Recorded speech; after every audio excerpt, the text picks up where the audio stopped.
All right.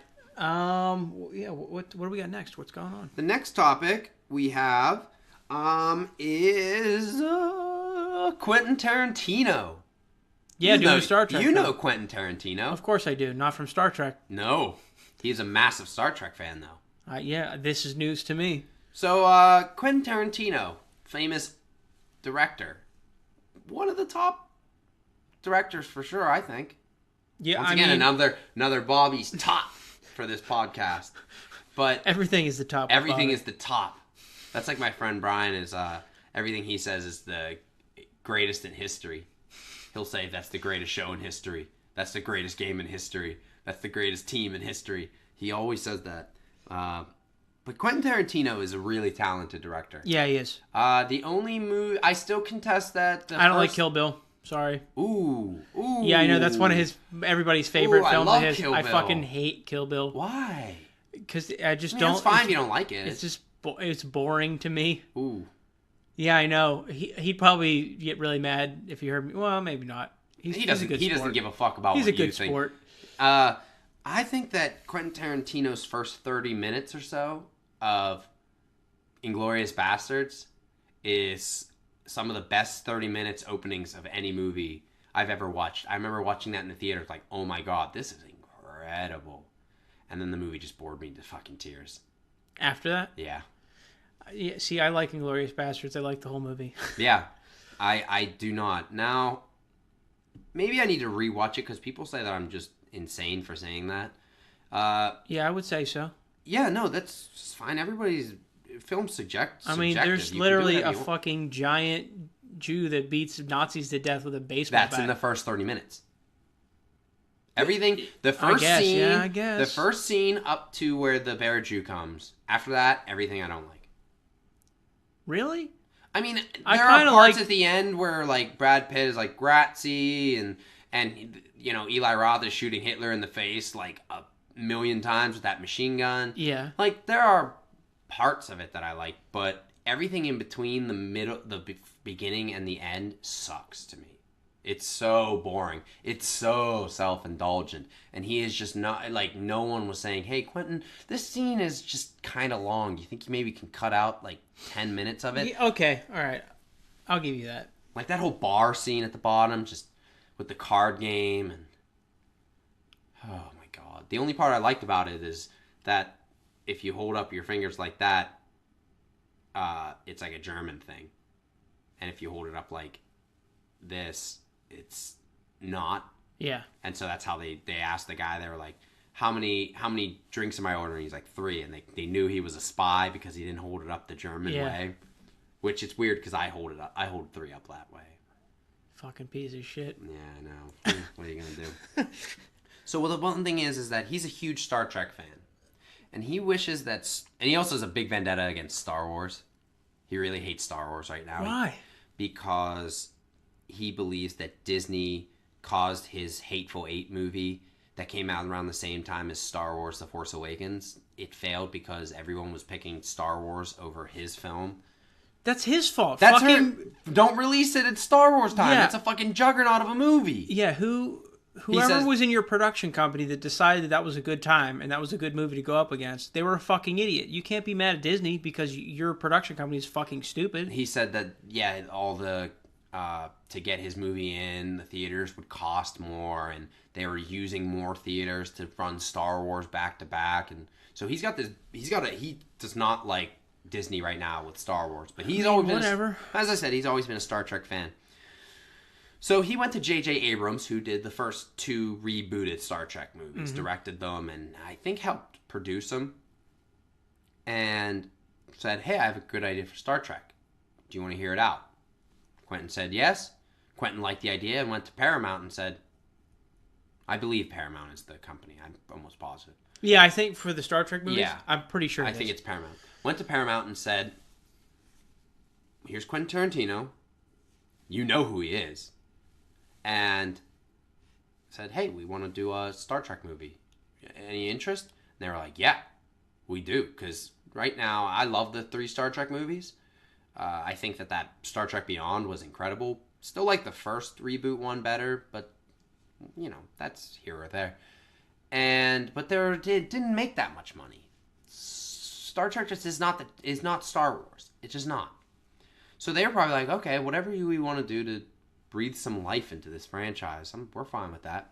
Well, not only that, you got to realize that what Quentin Tarantino did before Hateful Eight was Django Unchained, which was arguably one of the most controversial, talked about films of that year. And it was a juggernaut. It made a lot of money. Yeah, it did exceptionally well in the box office. So that's another reason why they're like, fuck yeah, we're interested in Quentin Tarantino. Well, people go see Quentin Tarantino just because his name is on it.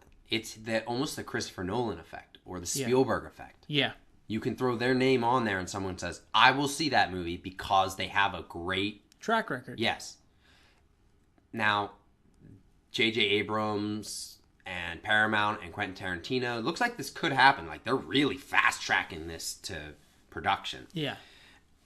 They put a writer's room together, but apparently Quentin Tarantino says he wants it to be R-rated.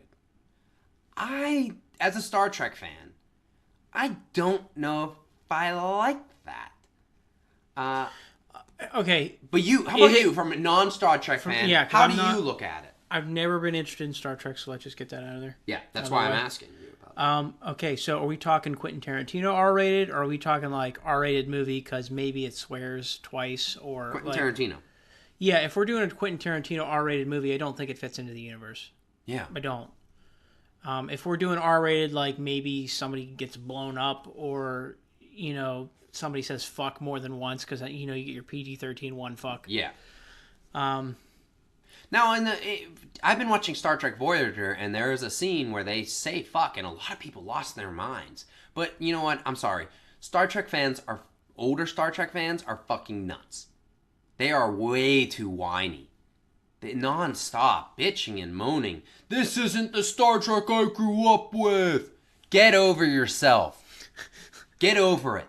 It's a dead franchise. Sorry that if you want your franchise to continue, you gotta have some fucking life in it.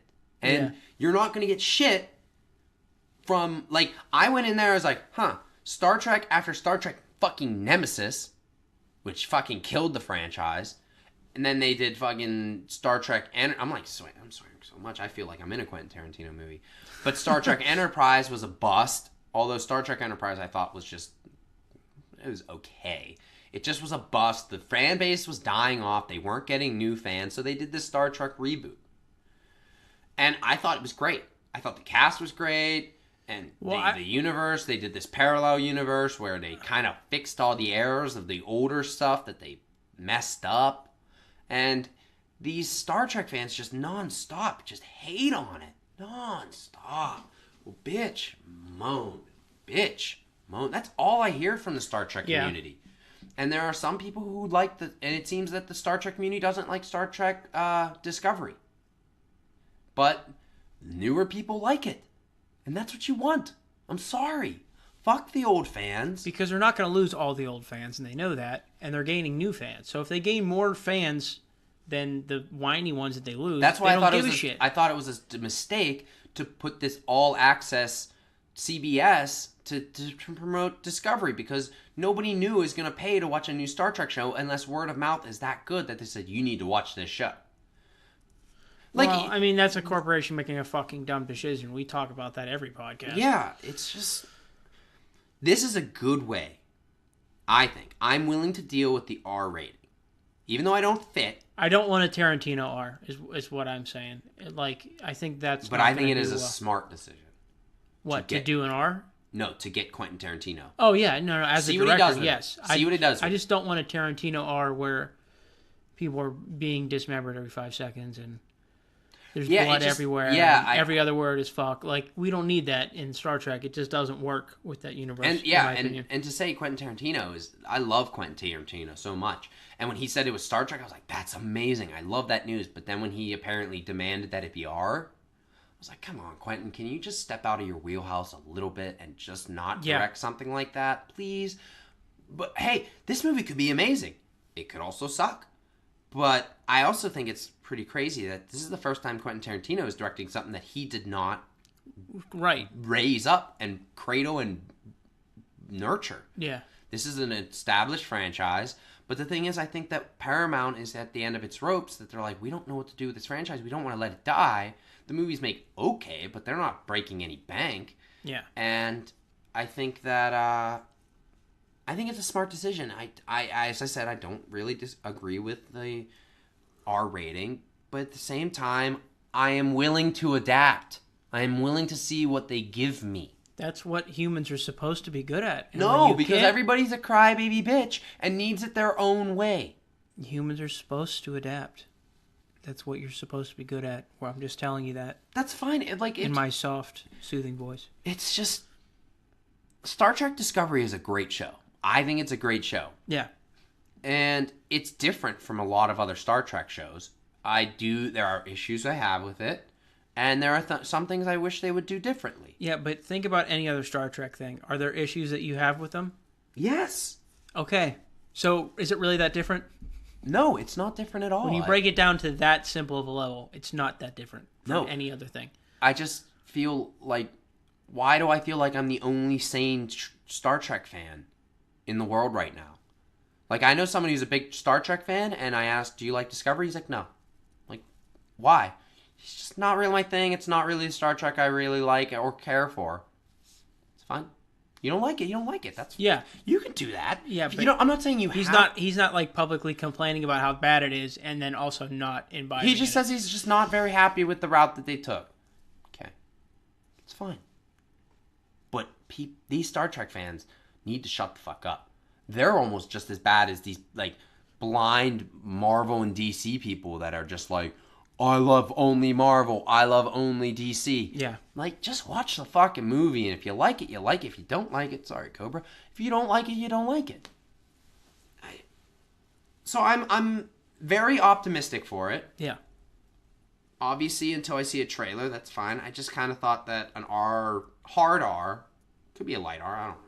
That's what I mean. Yeah, okay, that's a good way to put it. Hard R is probably not a good direction. Yeah, I mean, I'm fine with, like, if it being violence, because Star Trek does violent stuff. They don't show it, but, like... Stuff happens. People die. People die, like, very gruesomely, but, you know, they work on a budget, and they're on TV or in a movie. They just, you know... Don't usually show it. In Star Trek 3, the movie, Captain Kirk's son is fighting with a Klingon, and the Klingon just grabs a knife and just plunges it like right into his chest. You don't see it, but you just hear this like, ugh! And it's like he just fucking stabbed his son right in front of him in the chest, real quick. Like, so you know, it's whatever. I'm kind of like stuttering a little bit because I'm just kind of getting flustered because Star Trek fans, it's I have the biggest problem with Star Trek fans who just cannot let things go. Like, your franchise is dying, and I love Star. Look. Like, that's my wallet. I love Star Trek. Like, I do. My middle name on Facebook is Tiberius. I've been going by Tiberius since 11th grade. Nobody knows my middle name. It's just Tiberius to everybody. But it's just that his real middle name is Sally. It's not. It's really not. But that's just all I really wanted to go into it. There's not a lot of details. It's still in the production. It could never even happen for all I know. Something could fall out. Quentin Tarantino could just say, fuck this, and, you know. I'm color me optimistic. Okay. That sounds good to me. I mean, I'm probably not going to go see it anyways because I'm not interested in Star Trek, but I'd be more interested in a Star Trek that was directed by Quentin Tarantino that wasn't a hard R. Yes, but that's exactly, though, what they're trying to do with this. Mm-hmm. I know a bunch of people who will go see that movie because it says Quentin Tarantino on the front of it. Can you imagine that, though, seeing the trailer just says, from the guy who brought you Pulp Fiction, Reservoir Dogs, Kill Bill Volume 1 and 2, well, he didn't direct From Dusk Till Dawn. He was in it.